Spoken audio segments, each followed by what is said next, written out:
My name is Tom Lindsley. I'm a UX designer at Workiva, where I work on a team that focuses on customer engagement, adoption, and support within our application. Today I'll be talking about questions that we need to be asking when we think about the onboarding experience or the first-time user experience in our company's applications. So before we start off, I'm curious, get back in that pane. How many people in the last, just to be safe, 2 weeks have purchased an app on their mobile device and have since deleted it? Okay, how many people have already deleted the Eventbrite app? You guys? Okay, so I didn't even download it myself.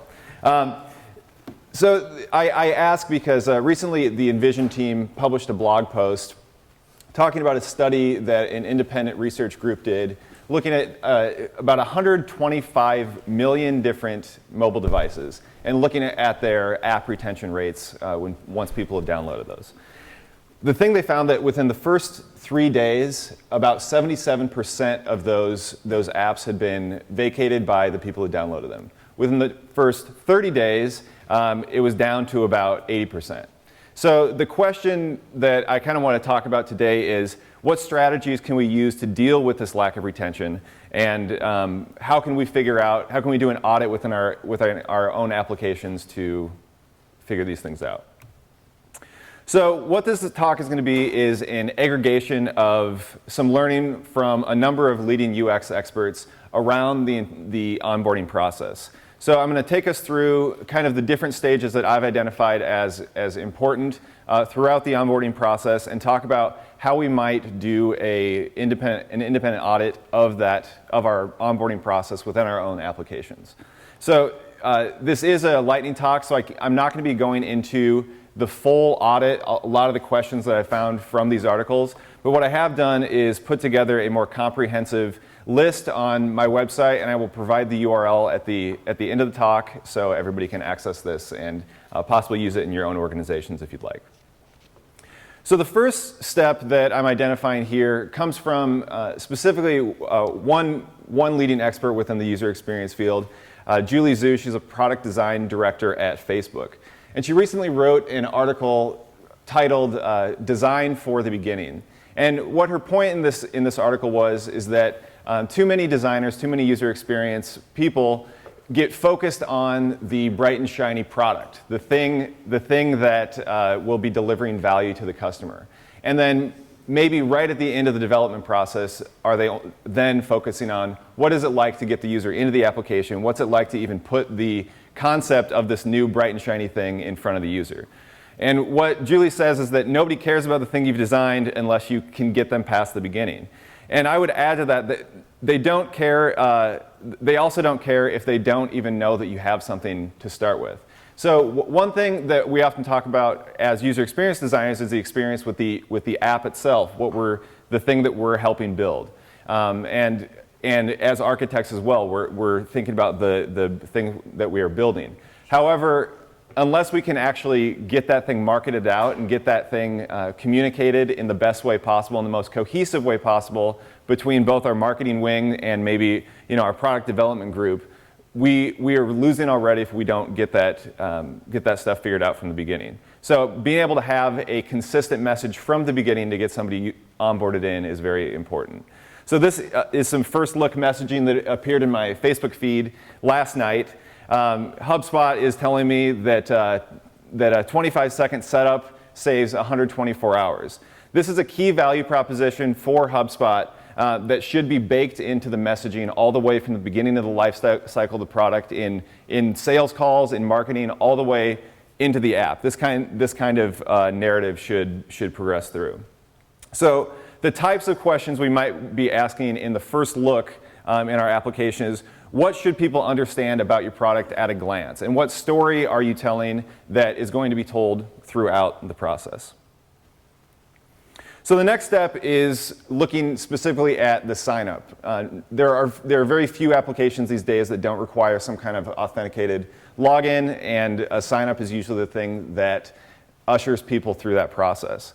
Now, anything that slows down the first user experience can be detrimental to its adoption. So sign-up forms are notorious for being that kind of laborious process that slows people from it keeps people from even getting into your application for the first time. So any attempt to ease this pain is usually pretty helpful. So MailChimp recently instituted, like many other applications, the use of social login buttons as part of their sign-up process. With the idea that if you can just get a bunch of the information from Facebook or Twitter, the user doesn't have to type that in. What we need to figure out, though, before we do things like this is also what kind of social networks are our customers using in the first place. Maybe these things won't work for them. And what MailChimp found out is that nobody was actually using the social logins. And I don't have any data on this, but I'm really wondering if part of that was there might be a trust issue with using social logins and maybe not wanting certain data to be, maybe not knowing what data is going to be communicated to a company. And instead, they went to this more interactive and dynamic inline validation styled form that actually eased the sign-in process and gets people in faster than their original form. So one question we might ask here then is, are our forms clear and do they provide instant feedback for field validation? Again, this is only one question of a series in a full audit that you might do at this step. Again, those will be shown to you at the end when I give you the URL to this full audit sheet. So the next thing we want to consider is user information. So one of the things, and this came up in Laura's talk at the beginning about personalization, that the more we know about the users, the more we can message and tailor our message to that user. So I wanted to step back here for a second and explain. I come from a rhetoric background, and one of the people we studied in rhetoric was a kind of a key instrumental theorist within the modern canon was Kenneth Burke. And one of the things that he communicated in his writing was that for persuasion to happen between two people, there has to be some level of identification.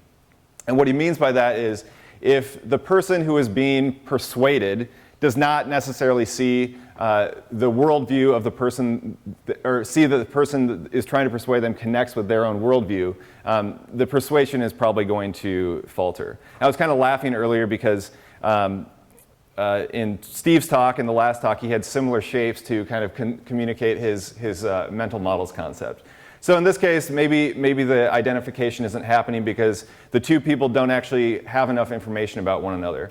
But when we can understand where somebody's coming from, we can tailor information that communicates better, persuades much more clear. So an example of this, I pulled these screens from the Beats onboarding process. They look specifically at when you were born, what gender do you identify with, and then in the next screen they're asking you to tap on genres that you like. In the next screen, then they are already tailoring that onboarding process. So they're not waiting until you get into the app. They have tailored that based on the genres that you selected first. So the quicker we can get to providing users with information and showing that we understand them, the more engaging and the more of an identification they're going to have with our product. So a good question here, though, is when you are doing this kind of data gathering, this can also be a very laborious process. You don't want to go into a user experience for the first time and have to fill out a form of 10 or 12 different questions.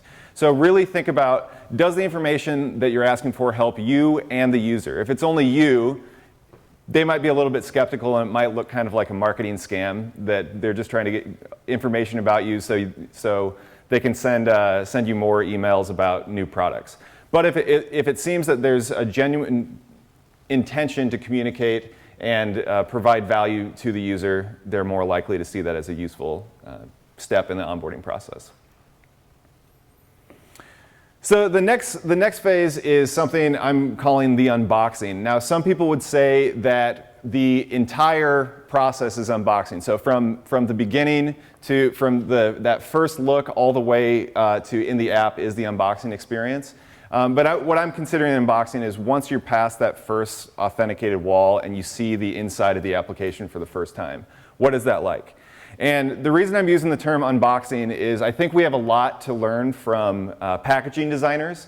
That I don't know how many people have watched unboxing videos on YouTube or anywhere on the internet of the thrill and excitement that comes with opening a well-designed package for the first time, and actually really benefits the overall experience in intangible ways that, just adding another feature to a piece of software can't do.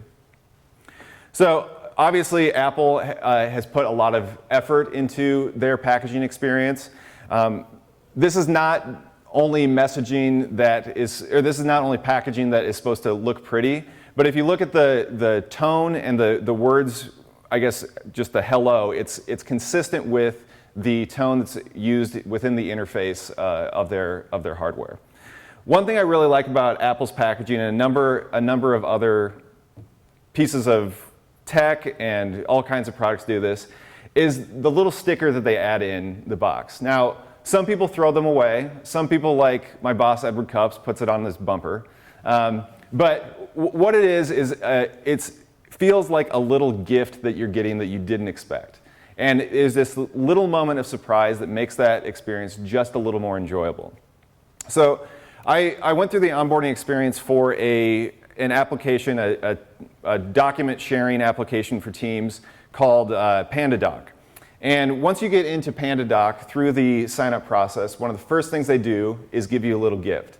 And in one way, it's dealing with two problems. One is the problem of getting into an application and dealing with that empty state, of the empty data state of you don't have any content in the application, and it's kind of that scary blank canvas that you don't know what to do with it. The other part is it feels like you're getting something for free that you didn't know you were going to get. So what they're giving you this template to help you build in a new document, and then they funnel you over to another section of the application where they provide 4 more templates that you didn't know you were going to get. And during that entire process, they sent you an email with another template to help you figure out ways to get up and running with that software really quickly. So in terms of unboxing, one of the questions I like to think of when thinking about the onboarding process is, does this first-time unboxing experience provide that delight and surprise? And does it provide some kind of tangible value that somebody can use right away to get up and running with your application? So the next step of the onboarding process, I'm terming first lesson. So basically the initial education for the user of how they use your app, what features they're going to use, what tasks they're going to do in your app to understand how it works for the first time. And while the first impression it's nice to have it be about surprise and delight and trust, whatever characteristics that you want to communicate in your application, knowing how to use the application is going to be a key part of aiding that retention rate for your app. So I'm guessing some people have seen there's a number of videos that talk about the Super Mario Level 1 as one of the best onboarding experiences in software design and game design. Basically, not because of the tune in the background, the soundtrack in the background that has become just kind of burned in people's brains, but specifically because of its ability to teach you how to play the game without telling you how to play the game. That you learn everything in that first level that you would need to know to win that game. You learn the physics of how Mario moves around. You learn where coins are hidden. You learn where extra lives are hidden. You learn that punching a block will actually open up space for you that you can jump through. But there are also other sections of that first level that you don't learn right away, that take some discovering, or if you're embedded in the culture of the game, you learn that there's an extra life when you jump at the edge of that one bush right in the beginning of the first level. And what's really important about this is the user, as soon as it becomes so natural for the user to just play the game, there's really it feels like there was no intervention on your part to teach them, and they're immediately kind of indoctrinated into the workings of that software. Slack does a really good job of this. With their robot personality, Slackbot, you're able to work from getting into the app to actually using the app right away. So by communicating with Slackbot, you actually fill out your profile, you set up your username, you might even set up rooms, and what it also does is teach you how to use some of the shortcodes in Slack that are very beneficial when you're working on teams and collaborating in conversations. Another example of this is in ReadMill. They utilize their empty state. Instead of just having a icon here that's communicating that you have nothing, what it does is it takes this empty state and it tells you to do something. And what it's telling you to do is bring documents in, so you then have a library to show. But the question then becomes, how do we figure out what to teach them first? So which tasks, we might have 1,000 different tasks or might have 1,000 different features within our software, but how do we prioritize that? And I like to think about this in terms of the Pareto effect. Some people have heard of this as the 80-20 principle. It's recently quite popularized by Tim Ferriss in the 4-Hour Workweek or the 4-Hour Book series that he has going now. And the idea here is that within a system, oftentimes 20% of the inputs are actually what create 80% of the consequences or 80% of the effects in that system. And oftentimes this is used in software to talk about how maybe 20% of the bugs cause 80% of the problems, 80% of the customer calls. With this case, what I want to kind of focus on though is how do 20% of the tasks within our application actually provide 80% of the value. So if we can figure out which aspects of the application are actually going to be the most valuable to getting a user up and running, we might focus on those first. Hit a blank slide here. Okay, so one way we can think about that is so if we pulled all of our tasks and all of our features out and spread them out on the table, we're probably going to have a certain chunk that are essential. Those are our 20% that provide a lot of value. Then we might have enhancements that we build onto those that we won't necessarily hit in the onboarding tour, but we might communicate those later. Then we have other pieces of education we might teach to a power user, for example. And then finally, things like exhaustive knowledge pieces that might just be things that only super power users would ever know, but we do need to consider those. And so what we can do is take an organization like that and map that onto different ways to communicate that information. So that essential information might be part of that first onboarding experience. But once we move past that, we might take the more advanced topics, the more intermediate topics, and think of how we can communicate those contextually through personalization efforts to our users throughout their life cycle within the application. So trying to create a environment of constant education.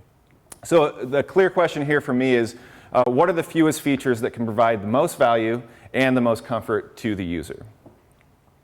So this kind of leads into the final section of what I'm calling scaffolding. So onboarding, in my opinion, and a lot of other people who think about it and write about it, is not something that necessarily needs to end after the first time experience. That onboarding really needs to be seen as a kind of consistent, ongoing process that progresses with the user as they grow with your application and as they grow with your company.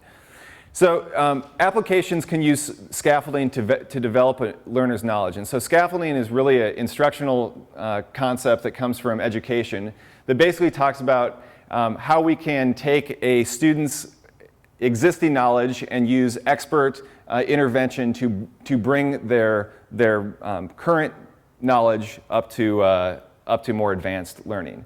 This idea comes from Lev Vygotsky. He was a social cognitive theorist, and he talks about this idea of the zone of proximal development. And so what he says is that students might have a certain level of tasks mastered, but then as they become more comfortable, will leverage those tasks that they've already mastered to learn more things within the domain of learning.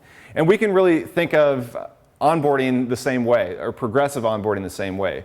We might have users that have learned that core set, that core 20% of features or tasks within that onboarding process, but we really shouldn't stop there. We should find ways, once we know that they have kind of leveled up their expertise with our application, find ways to start messaging in those next tasks, the more advanced tasks that make them both more experienced with the application, but could also create evangelists within their own organization if it's an organization using an application, or evangelists within the user community for that application.